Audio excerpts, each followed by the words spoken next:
Sonia Tercero, periodista y productora y directora del documental Robles Dura el Sol. Es un documental basado en la Guerra Civil Española. El escenario es la Guerra Civil Española. Y nos dirán, otra vez, otro tema de la Guerra Civil Española. Sin embargo, es una historia real, auténtica, con unos toques novelescos impresionantes y, sobre todo, una historia de desaparición también. Sí, efectivamente.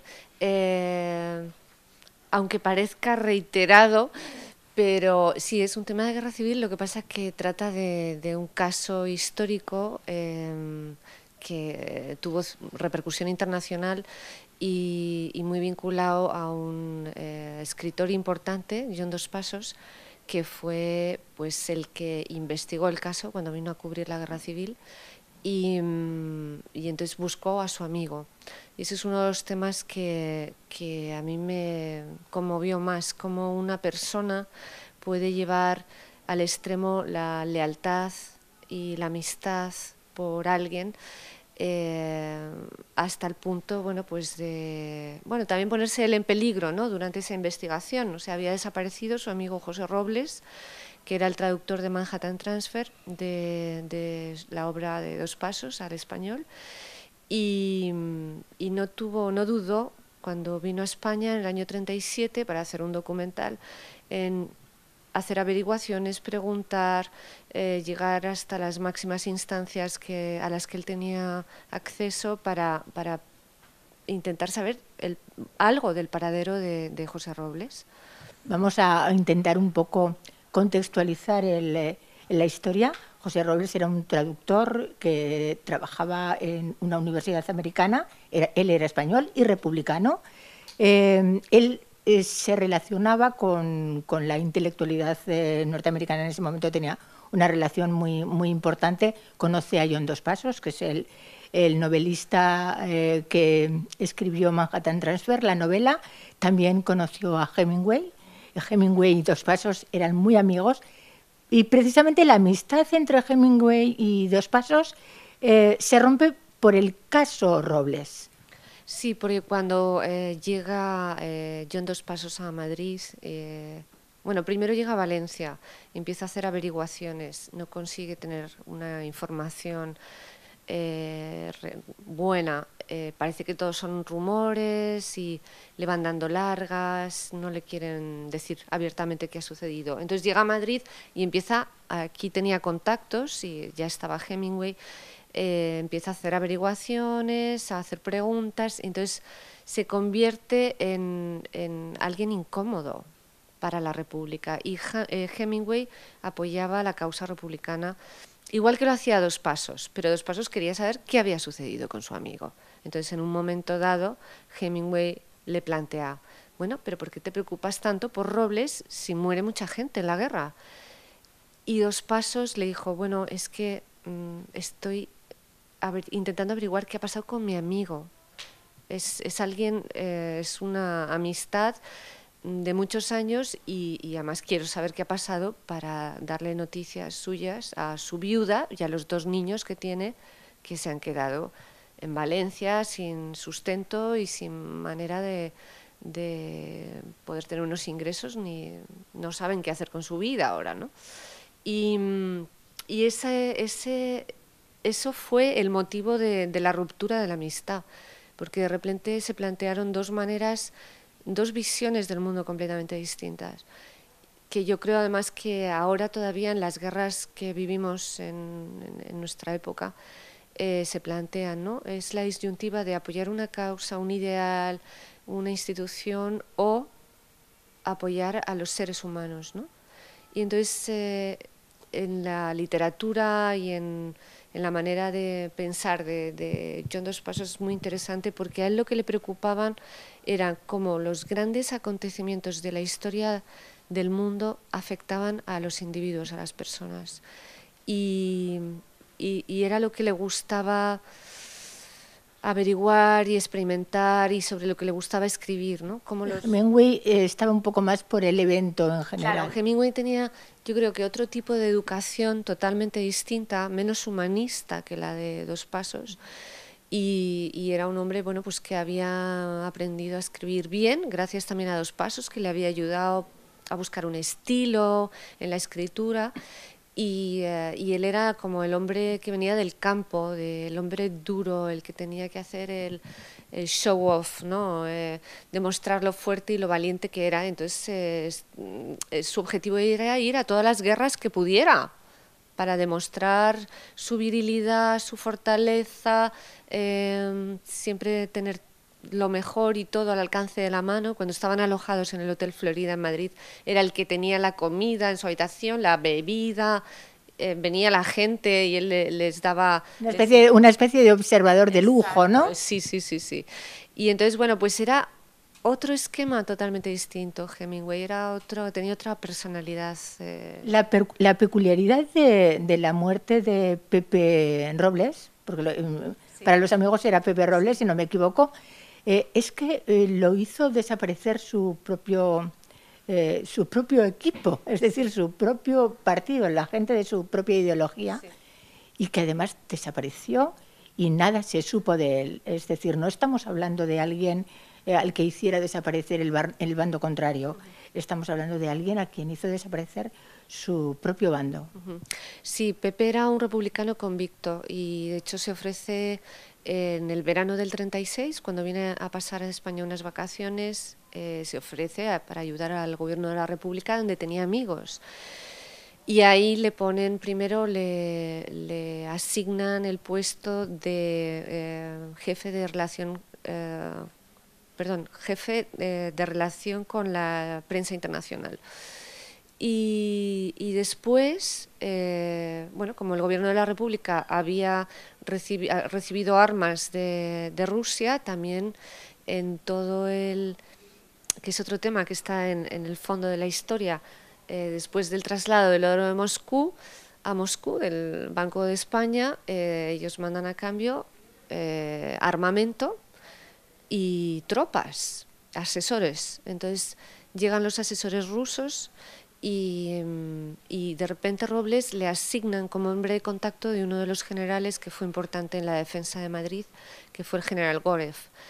Y entonces hay cambio, de repente fueron cambiando la situación, y en un periodo de 4 meses, de repente, de unirse a una causa idealista que promovía un cambio en España y de apoyar al gobierno democrático, cambió la situación, llegan los generales rusos, empiezan a intervenir en la logística y en la política local, que era algo que no debían haber hecho y que estaba...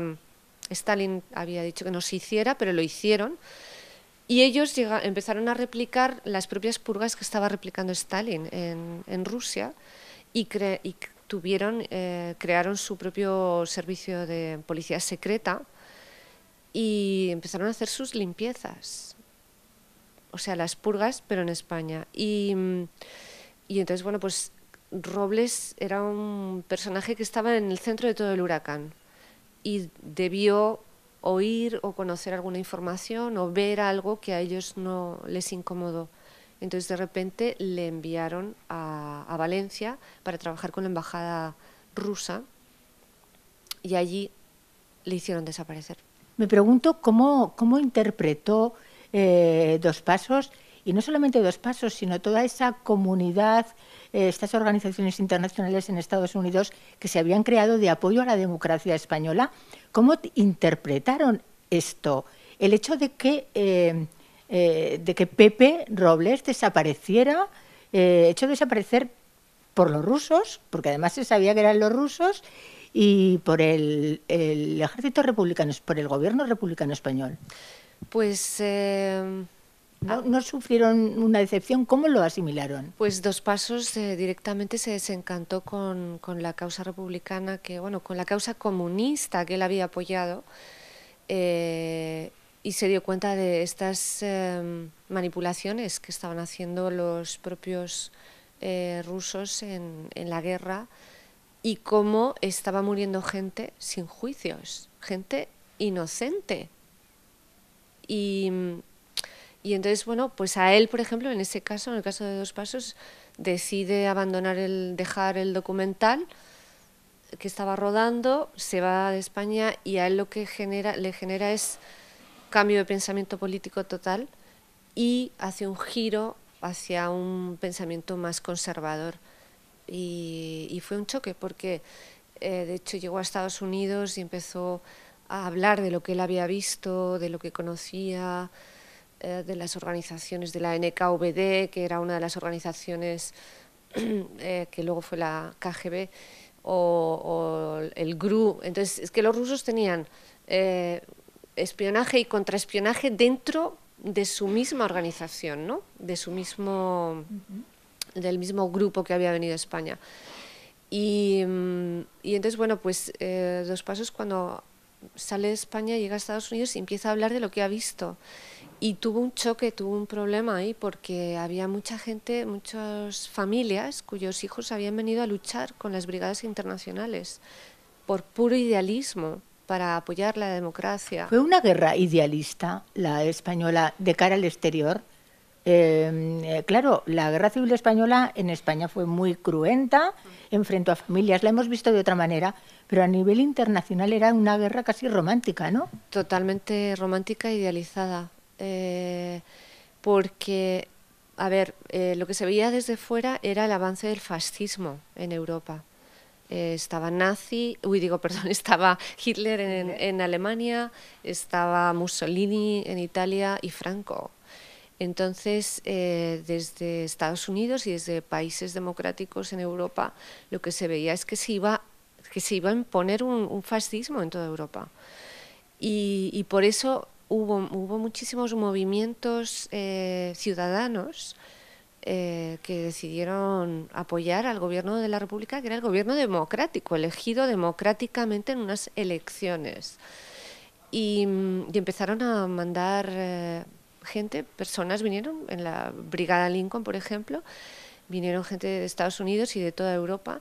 Y luego hubo muchísima ayuda social de los movimientos ciudadanos. Empezaron unos desde Inglaterra a mandar medicamentos, otros mandaban ropa, otros mandaban alimentos, otros tiendas de campaña. De hecho, el propio documental que viene a rodar John Dos Pasos, que se llama Tierra Española, Spanish Earth, que dirige Joris Stevens, un holandés, el objetivo era recaudar dinero para poder pagar unas ambulancias, que finalmente se lo consiguieron. Y financiado, perdona que hagamos un inciso aquí, por una millonaria norteamericana. Exacto. Pero no se terminó ese documental.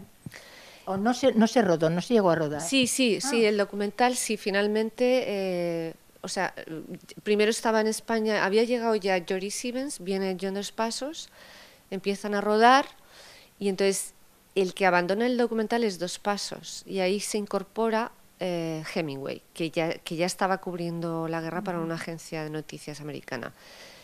Entonces, Dos Pasos se va porque empieza a tener noticia de la desaparición de Robles y de cómo había sido. Y se lleva un desencanto total y absoluto con la Decías, habíamos dejado la conversación en que precisamente se quería hacer el documental para financiar unas ambulancias. Exacto, sí. Y para enseñarle el documental a Roosevelt, porque Roosevelt había decretado un embargo de armas. No quería vender armas a la República. Porque la República a la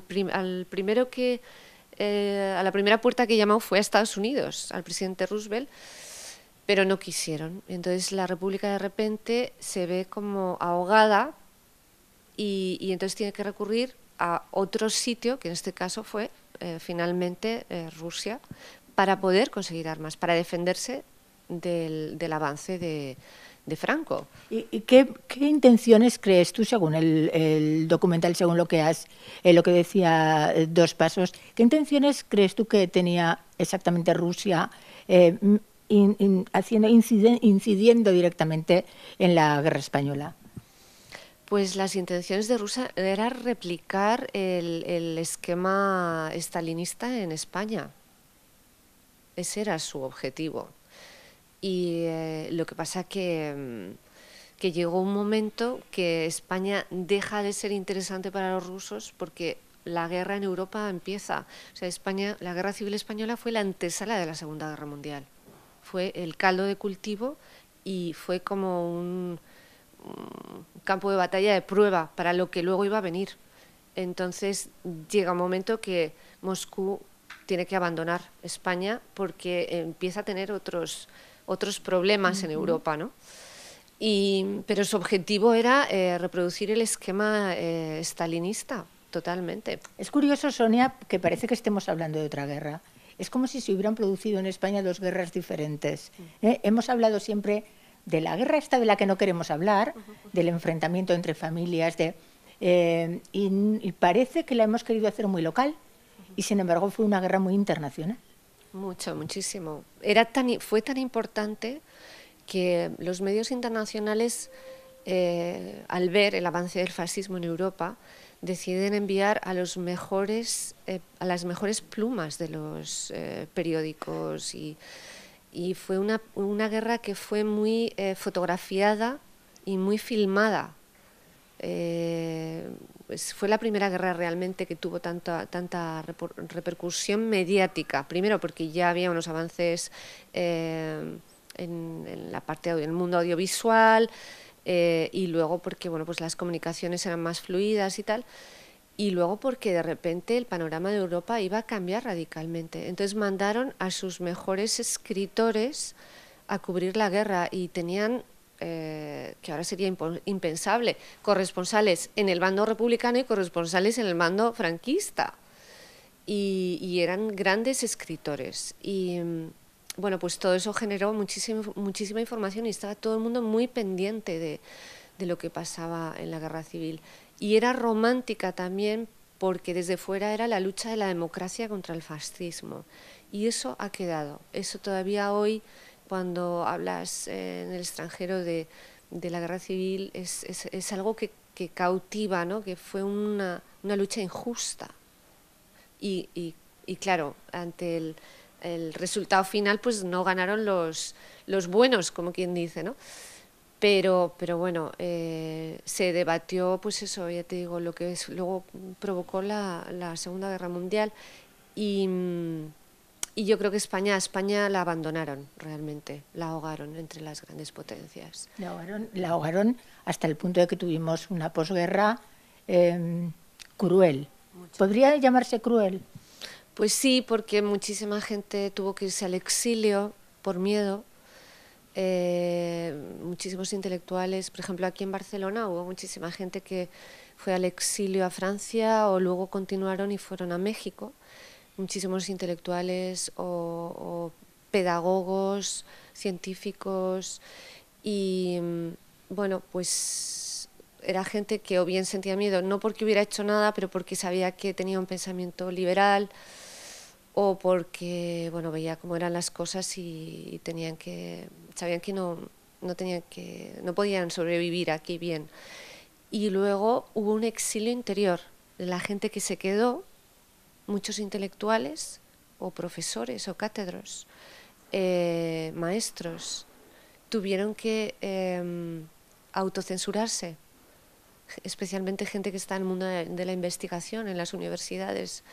Tuvieron que autocensurarse y no podían realmente contar o hablar libremente sobre lo que investigaban, no podía, el conocimiento dejó de evolucionar porque las personas se tuvieron que autocensurar.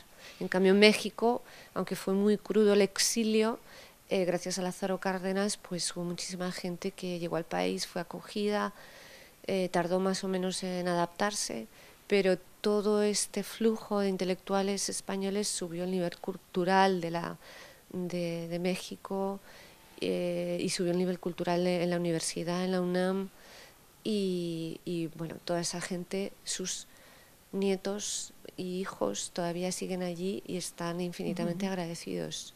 Cambió la relación de España con el mundo, la guerra civil, y además hubo una fuga de talento que jamás nos hemos recuperado, creo, de aquello.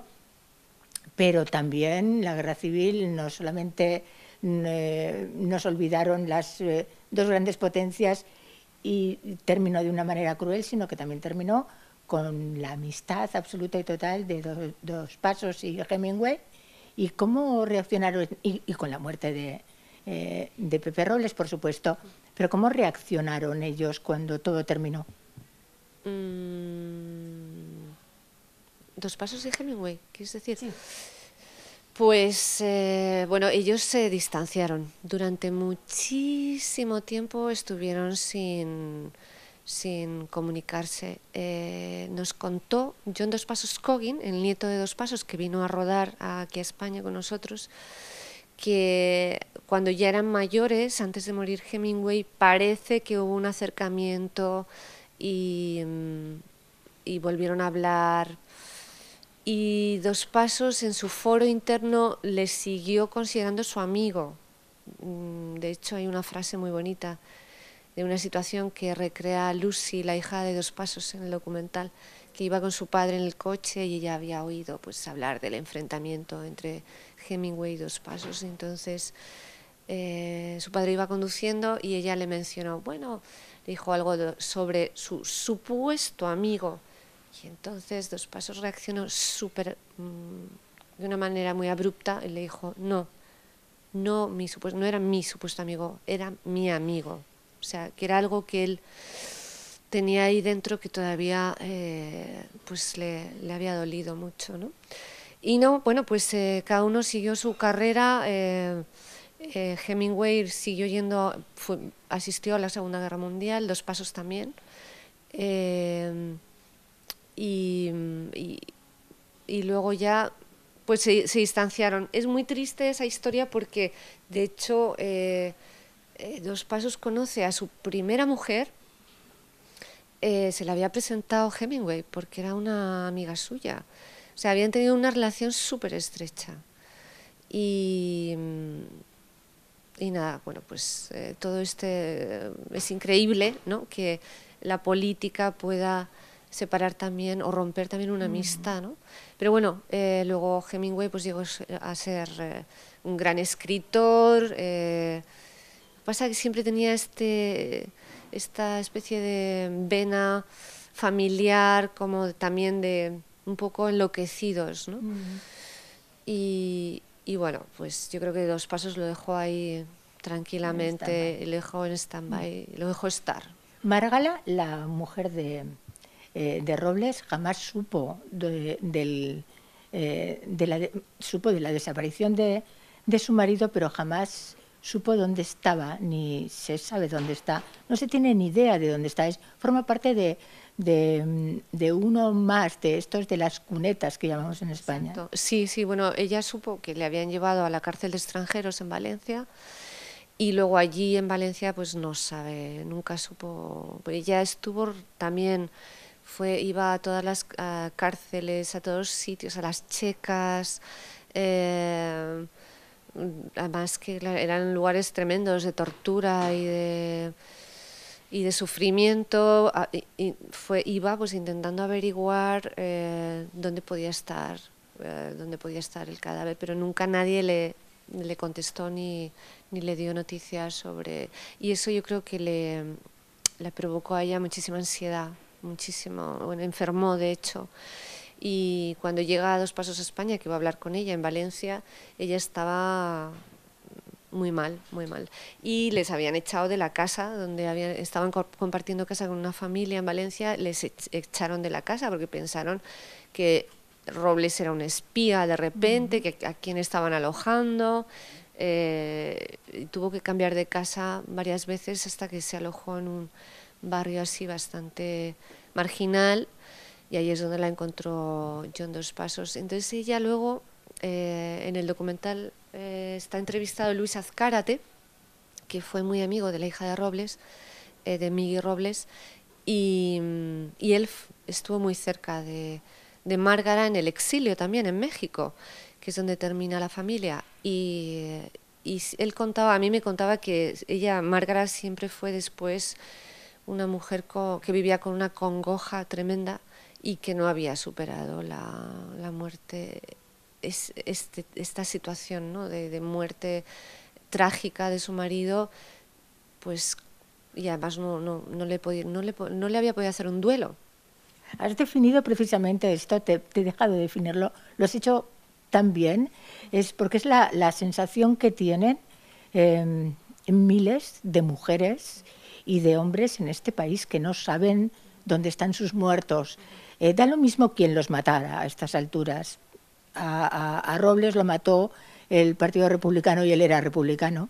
Y parece que tengamos en este país tantos prejuicios a la hora de intentar saldar cuentas, no con una guerra, que tú misma lo has dicho, todo el mundo nos abandonó, sino con esa justicia, con nuestros muertos, ¿no? Sí, bueno, yo creo que es un tema que que políticamente se ha llevado muy mal, porque todo se intenta politizar, ¿no? Y en este caso lo importante son las personas y las familias.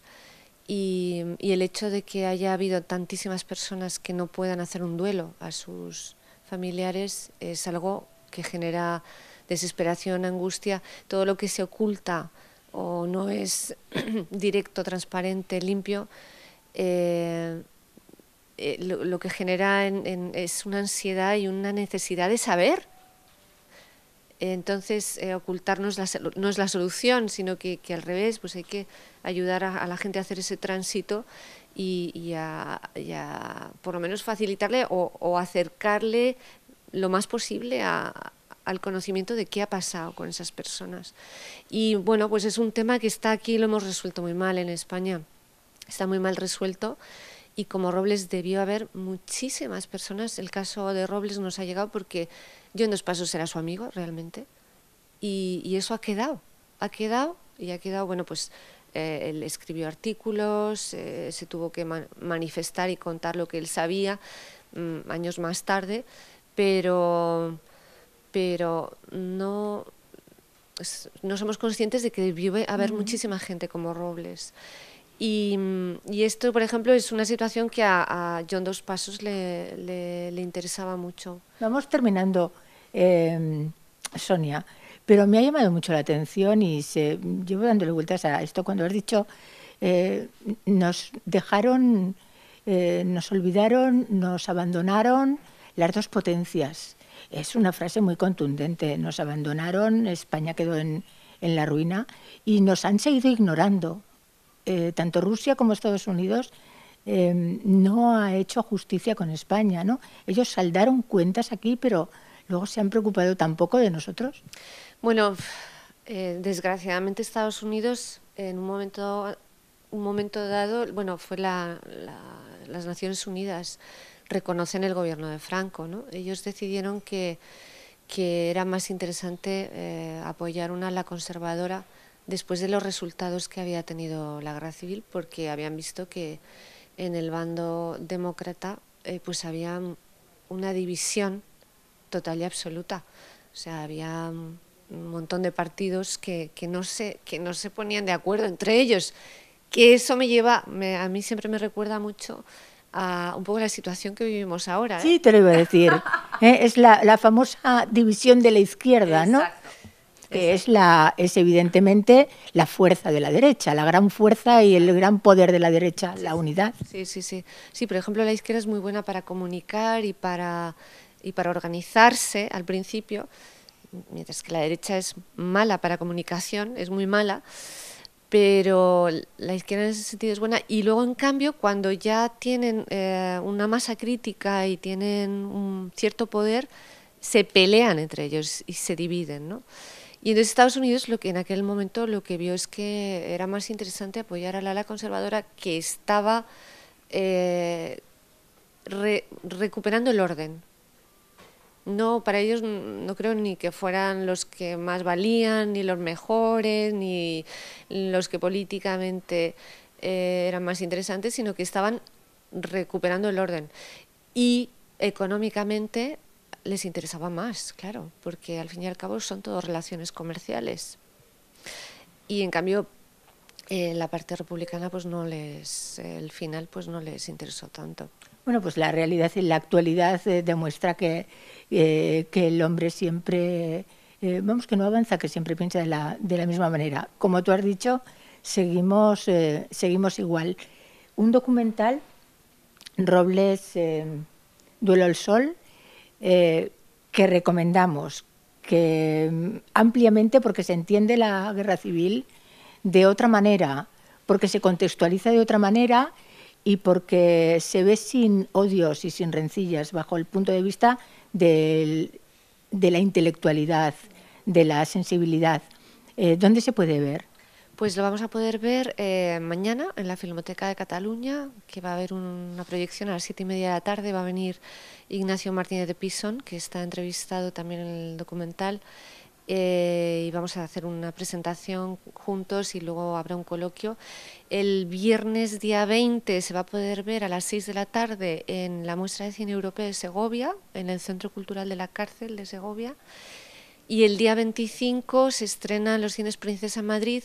Y bueno, yo creo que hay mucho interés y eso nos puede arrastrar a que se prolongue más días de proyección y venga aquí a Barcelona para estar en cartelera de manera continuada. Seguro que va a suscitar interés. Muchas gracias, Sonia, por hablar con nosotros y muchísima suerte con tu documental. Muchas gracias.